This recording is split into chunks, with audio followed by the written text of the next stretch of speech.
अलीगढ़। अलीगढ़ उत्तर प्रदेश का एक शहर है जिसका आधुनिक भारतीय इतिहास में महत्वपूर्ण योग है। अलीगढ़ का इतिहास ऐतिहासिक दृष्टि से जनपद अलीगढ़ का अतीत अत्यंत गौरवशाली और महिमा मंडित रहा है। हिंदू मुस्लिम सांप्रदायिक सद्भाव, आध्यात्मिक, वैदिक, पौराणिक शिक्षा, संस्कृति, संगीत, कला, सुंदर भवन, धार्मिक मंदिर, मस्जिद, ऐतिहासिक दुर्ग, गौरवशाली सांस्कृतिक कला की प्राचीन धरोहर को आदिकाल से अब तक अपने आप से समेटे हुए अलीगढ़ का विशेष इतिहास रहा है।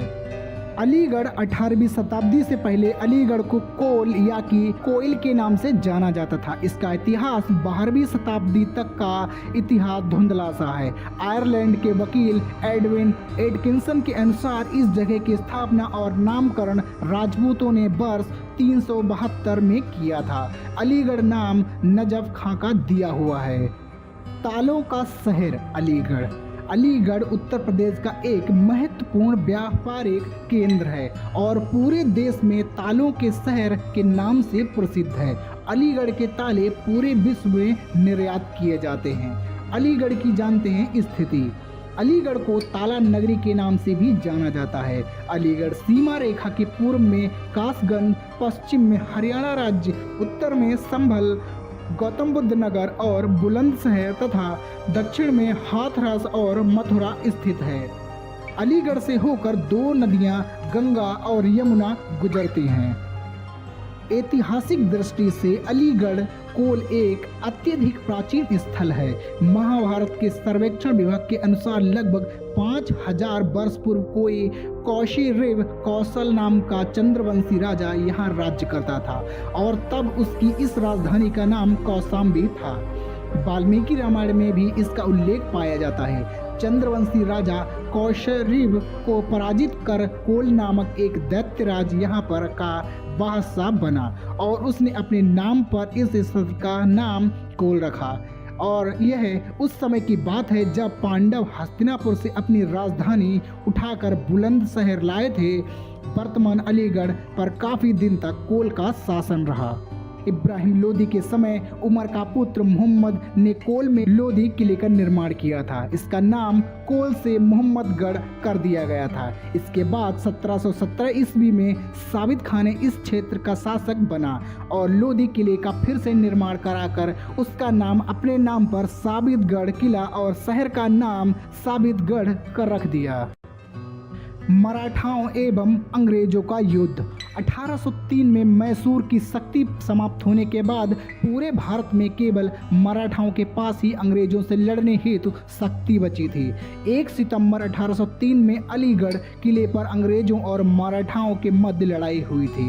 इसके बाद अंग्रेजों ने अलीगढ़ पर भी कब्जा कर लिया था। यह कब्जा 1947 तक रहा। उसके बाद अंग्रेजों से भारत को आज़ादी मिल गई।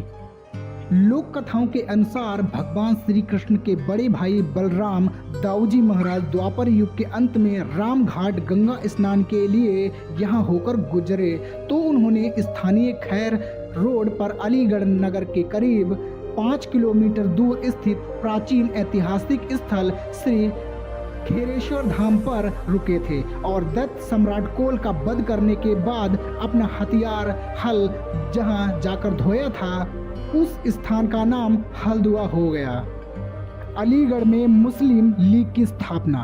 अलीगढ़ कॉलेजों के संस्थापक और वहां के निकले छात्रों के राष्ट्रीय विरोध रवैये से अलीगढ़ प्रतिक्रियावादियों का गढ़ समझा जाने लगा। 1906 ईस्वी में अलीगढ़ के कुछ स्नातकों ने मुसलमानों की आकांक्षाओं को व्यक्त करने के लिए मुस्लिम लीग की स्थापना की।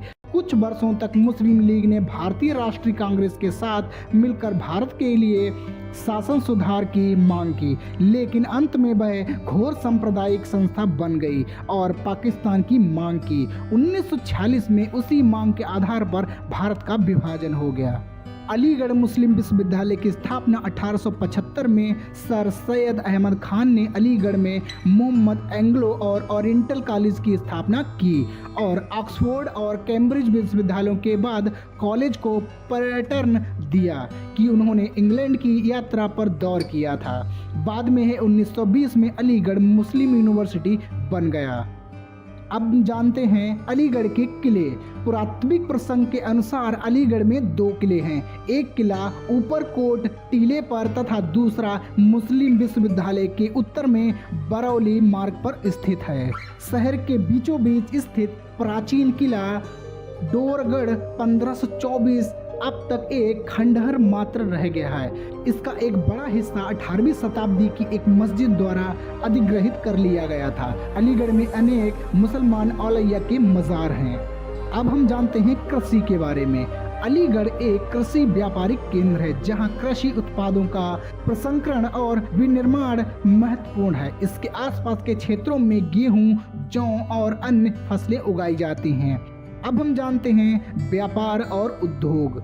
अलीगढ़ में ताले, कैंचियाँ, छुरियाँ, सरौते आदि बनाने के कारखाने हैं। यहाँ पर एक बड़ा डेयरी फार्म भी है जहाँ पर मक्खन और पनीर बनाया जाता है। घोड़े पालने के लिए भी यह एक नगर प्रसिद्ध है। अलीगढ़ के दर्शनीय स्थल या पर्यटन स्थल। अलीगढ़ में घूमने लायक जगह में विभिन्न बाजार और खूबसूरत स्थान भी हैं जिन्हें देखे बिना अलीगढ़ की यात्रा, अलीगढ़ का भ्रमण, अलीगढ़ की सैर अधूरी रहती है। हम अपने वीडियो में अलीगढ़ के इन्हीं खूबसूरत दर्शनीय स्थलों के बारे में बताने वाले हैं आपको। अलीगढ़ में देखने योग्य कौन सी जगह होती हैं? अलीगढ़ किला, अलीगढ़ में जामा मस्जिद, खेरेश्वर मंदिर, मौलाना आज़ाद लाइब्रेरी अलीगढ़, तीर्थ धाम मंगलायतन अलीगढ़, बाबा बरछी बहादुर दरगाह अलीगढ़, शेखा झील अलीगढ़, दौर फोर्ट्स अलीगढ़। तो दोस्तों, आपको अलीगढ़ की यह जानकारी कैसी लगी? दोस्तों, अगर आप अलीगढ़ से हैं और उत्तर प्रदेश से हैं तो दोस्तों इस वीडियो में ज़रूर कमेंट करिए आपको यह इन्फॉर्मेशन कैसी लगी। तो दोस्तों, इस वीडियो को लाइक कर दीजिए और चैनल को भी सब्सक्राइब कर लीजिए क्योंकि ऐसे हर राज्य जिले की आपको जानकारी मैं इस चैनल पर प्रोवाइड कराता हूं। तो दोस्तों, हम मिलते हैं आपको अगली वीडियो में और इस वीडियो को लाइक कर दीजिए।